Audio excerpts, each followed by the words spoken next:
আসসালামু আলাইকুম। আশা করছি সবাই ভালো আছো। তো এই দুপুরবেলা এত গরম লাগছিল, তো ভাবছি আমের শরবতটা করে নিই। কাঁচা আমের শরবত জুসটা খেতে কিন্তু অনেক ভালো লাগে। তো ঠান্ডা ঠান্ডা একদম ফ্রিজের আইস দিয়ে করা হবে আর কি। তো প্রথমে চিনি, তারপরে অল্প একটু পানি দিয়ে ব্লেন্ড করে নিচ্ছে আর কি।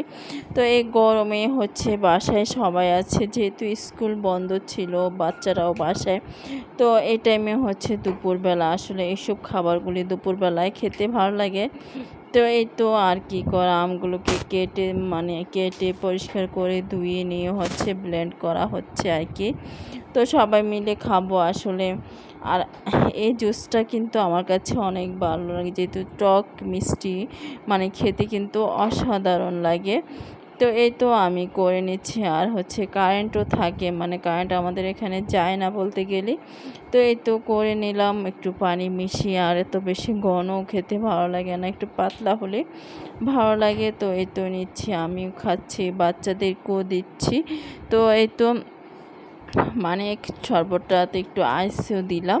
তো খাওয়ার পরে শরীরটা মনে হচ্ছে একদম শীতল হয়ে গেল। আসলে গরমের দিনে এই ধরনের শরবতগুলো বাসায় তৈরি করে খাবার শরবত খেতে ভালো লাগে। তো কাঁচা আম, তারপরে লেবুর শরবত। তো আজ এই পর্যন্ত।